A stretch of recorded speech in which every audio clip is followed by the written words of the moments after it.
We're back. Sorry about that, everybody. Now I'm just walking around like a big dumb idiot. Yeah, having some internet issues, I guess. I don't know what's going on. Let me get set up here. One moment, please. Oh, now you've seen everything. So anyway, welcome back. For those of you stuck with us, Florida Panthers. They end up giving up a lead. Win it in overtime, Carter Verhaeghe. I don't even remember what I was talking about before. So let's just talk about this. Any questions you've got about the Florida Panthers? Big win tonight. They beat the Washington Capitals 4-3 in overtime. First time the Florida Panthers advance out of first time they win a playoff series since 1996. They had been 0-3 in game one, game six, in round one, game sixes. They were 0-3 in franchise history. They lost to the Devils in 12. They lost to the Islanders in 16, which ended that series. And last year, they lost to the Tampa Bay Lightning. So any questions you got, just go ahead and post them here in the comments. But a pretty big night for the Florida Panthers. I want Tampa, Tim says. All right, you might be that guy. I mean, I don't know how many of you guys have been watching the Showtime, the Showtime Lakers winning time on HBO, and one of the things they talk about is that the Lakers were a little upset that they didn't get to play Boston. And you want to beat your guys, right? You want to beat the guys that you don't like, and so I know all of you want to play Tampa. First thing, Lomberg. Ryan Lomberg, hold on a second. Ryan Lomberg back in the lineup, very nice. To be the best, you got to beat the best. Absolutely, Tim. Someone just asked me where I was 26 years ago when the Panthers won their last playoff series. That was Game 7. It was the Eastern Conference Championship in Pittsburgh. And, I was in Tampa. I was helping a friend work an arena football game.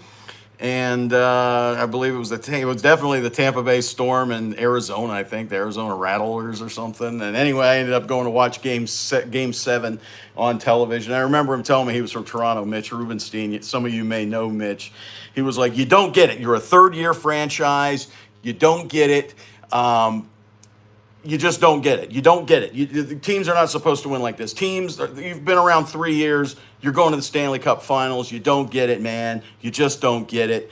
And, here we are 26 years later. And he's a Toronto fan, so he's like, teams just don't go to the Stanley Cup Finals. Well, he's right, and they were right. So anyway, 26 years ago, I was working, believe it or not. 6 players on the Panthers not even born. So take that. And 26 years ago when the Panthers won Game 5 against Boston on the the Billy Lindsay goal, I was in Miami Arena for that one. So that was a lot of fun. Anyone know the stats about how many times a team? I don't know. Listen, I think a couple years ago, there was a team that didn't do very well on the power play, but not this bad, right? Not this bad. 0 for 18, I believe the Panthers are right now on the power play. Did not score a single goal. They beat the Capitals in 6 games, but they do not score a power play goal. Alex is telling me one. Tim saying saving the power play for Tampa. These are supposed to show up in the comment sections after, but they haven't been. Boston, there you go. Thank you, Alex. Boston against Montreal didn't score. So, it's happened before, but listen, you wouldn't expect the Panthers to win 3 consecutive games in this series without getting a single power play goal, especially with as many power plays as they got. They got a lot of good chances. They got a good looks, but they couldn't score. And that was that. But, hey, listen, who are the heroes of the night tonight? Obviously, Carter Verhaeghe, 3rd straight game. He's the top star of the game. He only had 2 points tonight, though. So, apparently he was sick, like I was saying before. Andrew Burnett said he certainly wasn't at 100%. And Joel was 5 years old when they won it. Say, there you go, Joel. He was 5, man. Just getting ready for kindergarten or preschool or something. So good for you. You probably were gnawing on those rubber rats, right? I mean, teething. And when you're 5, you're not teething. So that was dumb. So only 2 points for Carter Verhaeghe. He had 5 the other night, and he got 2 today. Still pretty big. He scores in overtime. What was the exact time of that? 2:46 into overtime. So about almost 3 minutes earlier than the Panthers scored in overtime in Game 4 to take that game. So really good effort by the Panthers. Ryan Lomberg gets back into the lineup. The Panthers scratch Anthony Duclair. Nobody asked Andrew Burnett on that. I was remote. I wasn't called to talk to him. I was going to ask him about Anthony Duclair, but I think we all know the answer anyway. We'll talk to Burnett about that moving forward. But Anthony Duclair, obviously not having the greatest of series. I believe somebody said he only had one shot on goal. That sounds about right. He'd been moved all the way up down the lineup. He was playing limited minutes. So Anthony Duclair not playing tonight in favor of someone else. Ryan Lomberg wasn't pulled from the lineup because he was bad. I think it was just a change. They wanted to get Nola Chari in there for Game 2.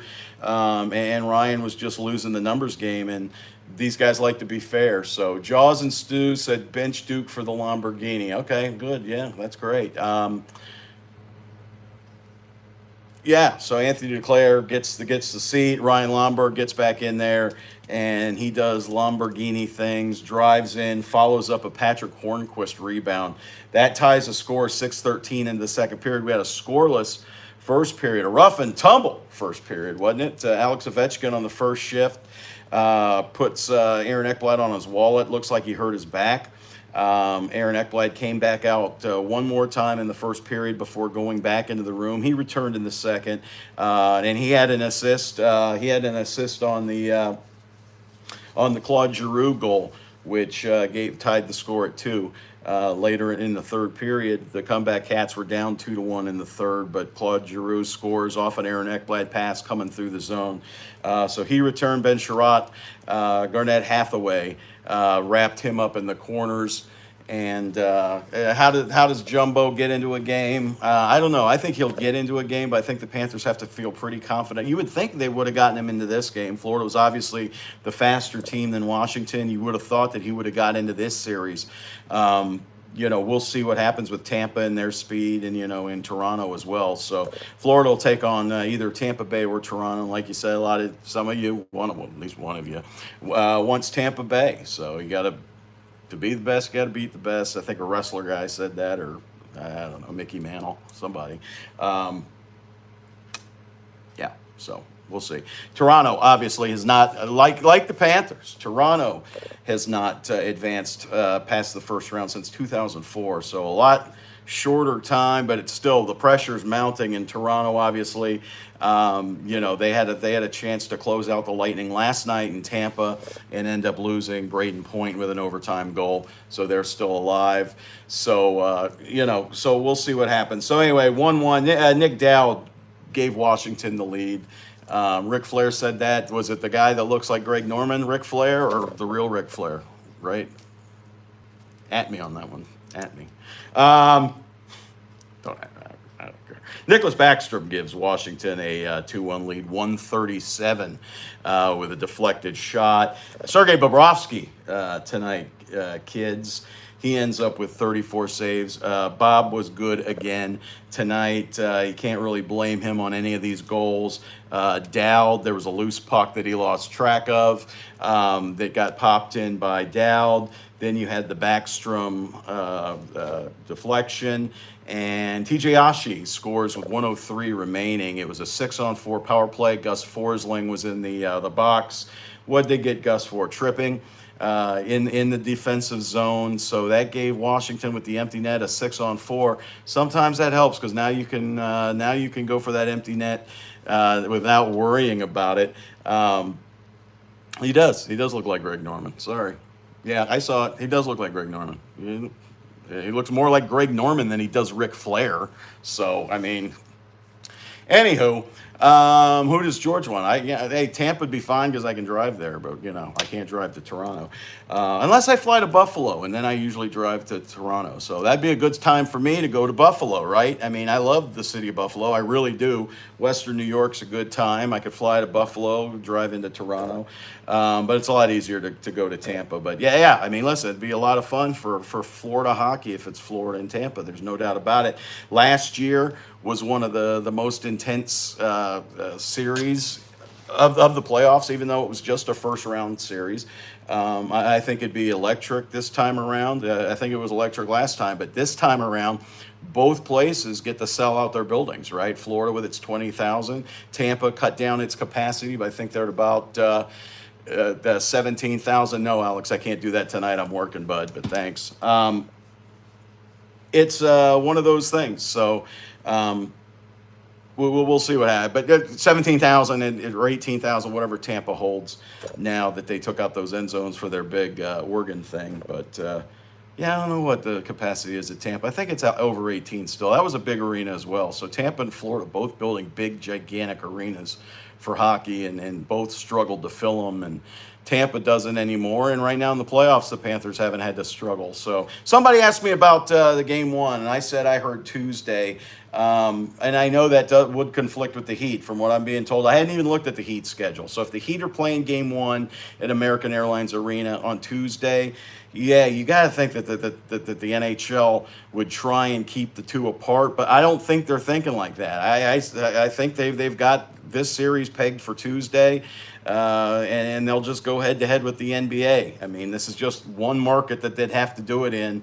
I think they're okay with it. These games are not locally televised. We heard the last, at least on Bally Sports Florida, of Randy and Goldie this season. The games now go national, so they'll either be on Turner or ESPN, their family of networks. Turner, obviously, TBS and TNT.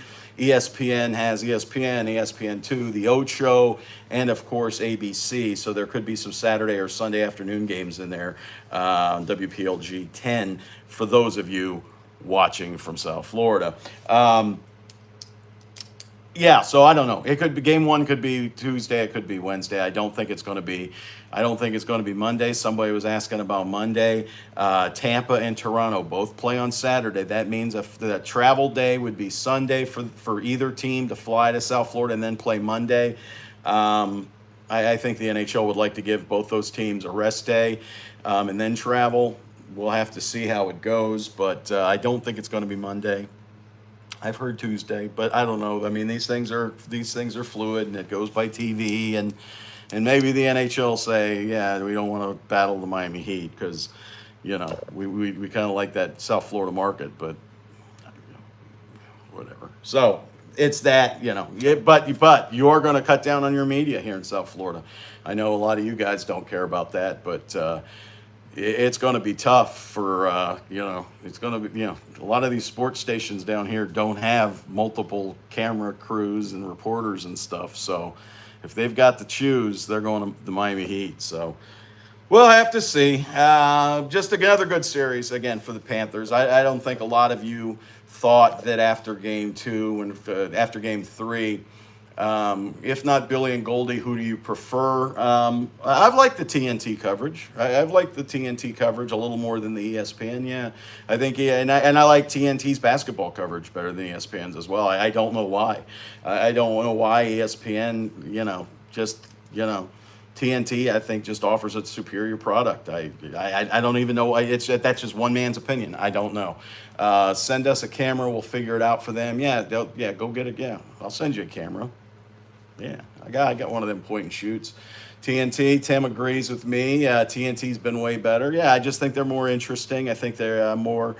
I don't know. ESPN just kind of just here's the game, here's your game, and here's some pretty pictures. I just like TNT better. That's just a personal opinion, and obviously I enjoy watching their basketball coverage as well. Alex has experience, I'm sure you do. I don't know about the biases. You guys are always talking about that. I don't see it.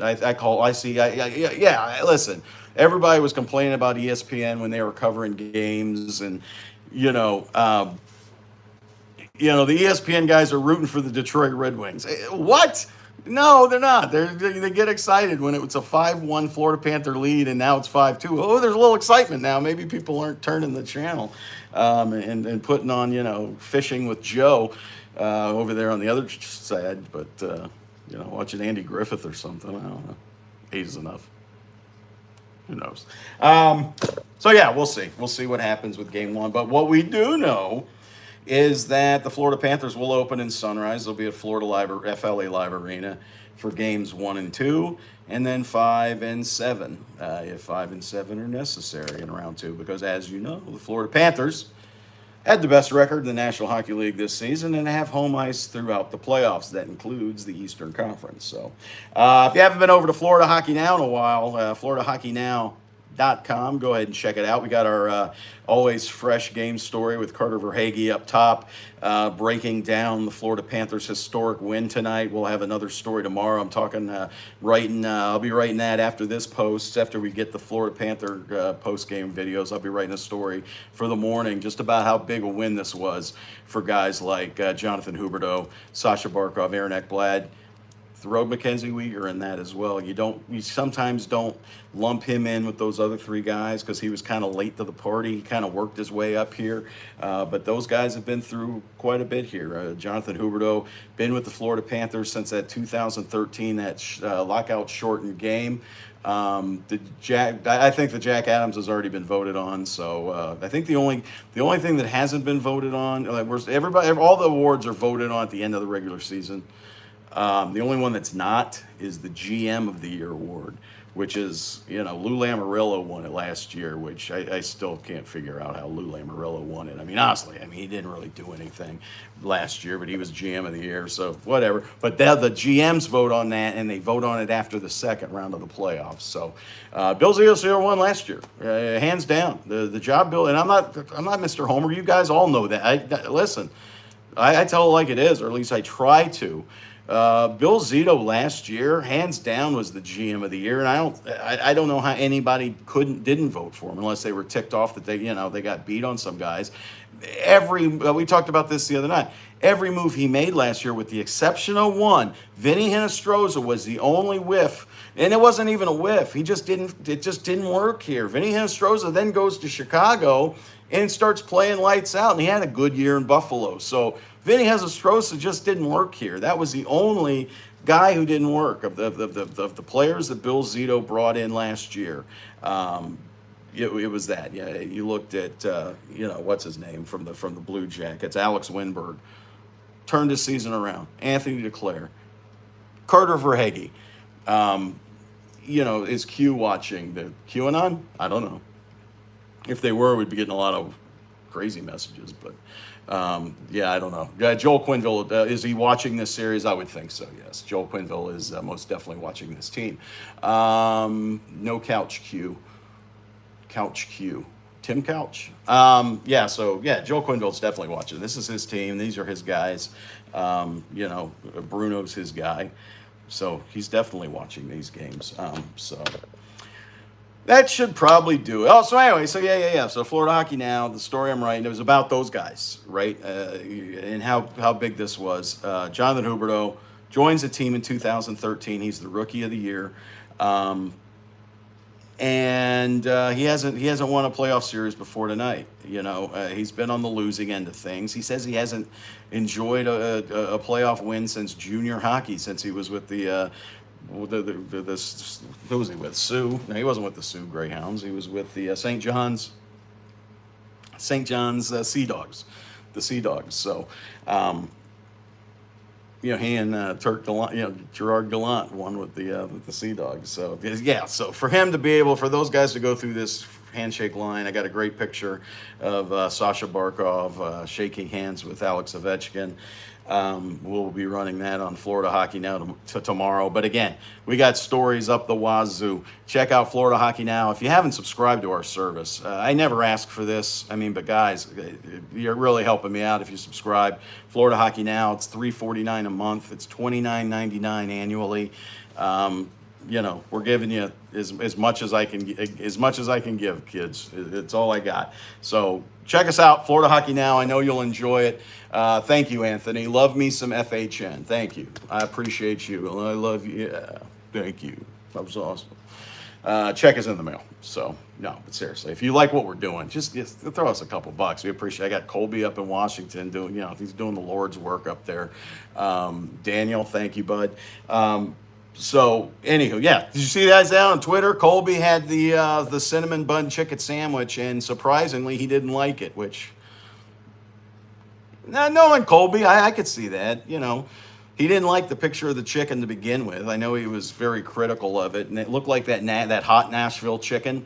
But it was made in an arena, so how good could it be? I mean, honestly, unless they're bringing it in from like a chicken joint in Washington, D.C., if they're making it at the arena, it's probably junk. So that's just my opinion. Underrated channel, George. Most underrated channel. I think you're talking about us, but I don't know. CBS? It doesn't sound good, right? That deep fried chicken with the I don't know what the sauce was. I'm assuming it was like a spicy hot sauce on a cinnamon roll.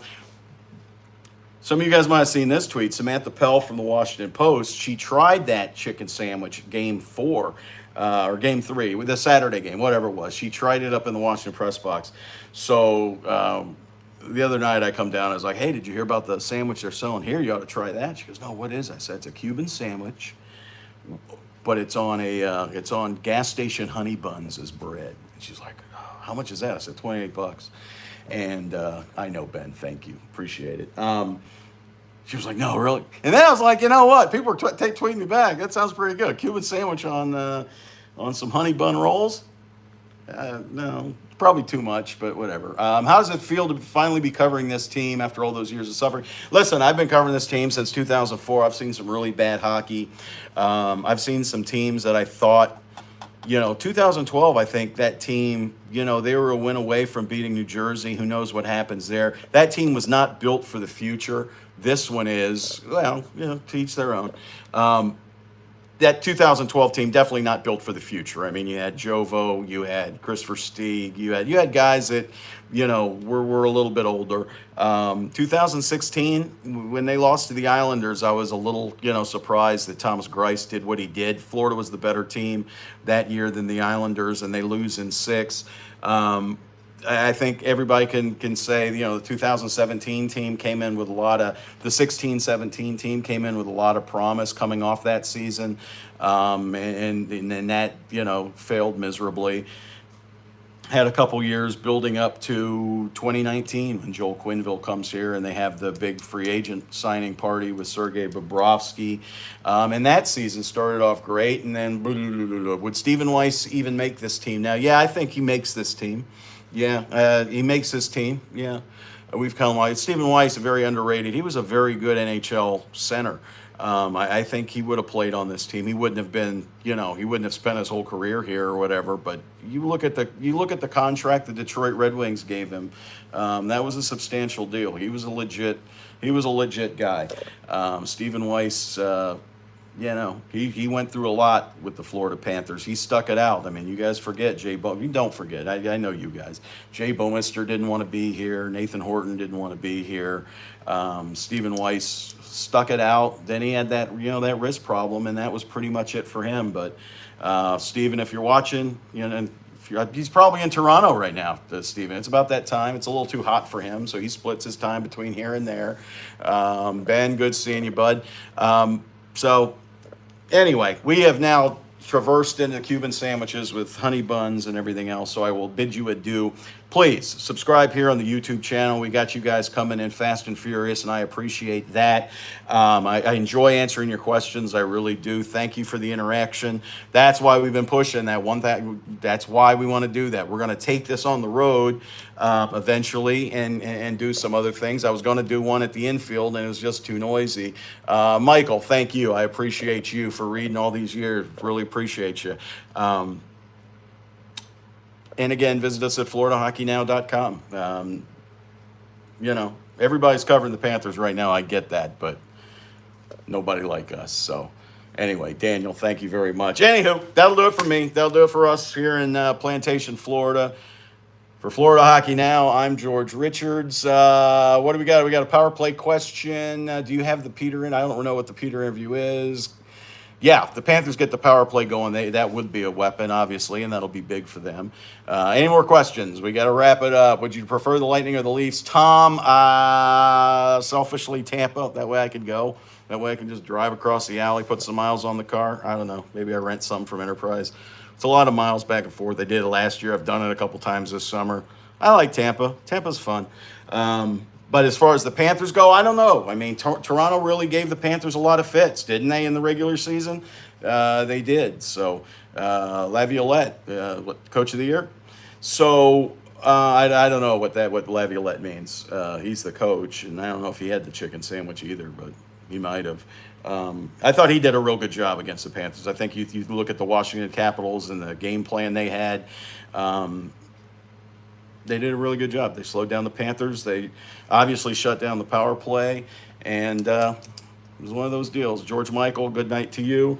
And I would bid all of you good night at this point. 25 minutes in. Thank you for sticking with us through the internet problems earlier in the show. And again, we'll do some more of these later. But for now, that'll do it. I got to write. It's late. I got to go. We'll have post-game post-game videos on the YouTube channel. Who do we got? We've got Sasha Barkov. We've got no Carter Verhaeghe. We've got Jonathan Huberdeau, Sasha Barkov, Claude Giroux, and Andrew Burnett. I think that was it. And Lamborghini and Ryan Lomberg. So we've got those will be coming up as soon as I can pull them off the Dropbox. So smash the like button, George Michael. Yes, smash anything you want. Be good. You all have a good weekend. We will see you when we see you. We'll probably do the morning skate from whenever the morning skate is. I'm here on Tuesday. So maybe Tuesday. I just got a whisper that it might be Tuesday, so we'll see. Anyway, good night, everybody. Have fun out there. Don't bang too many pots and pans out in the streets.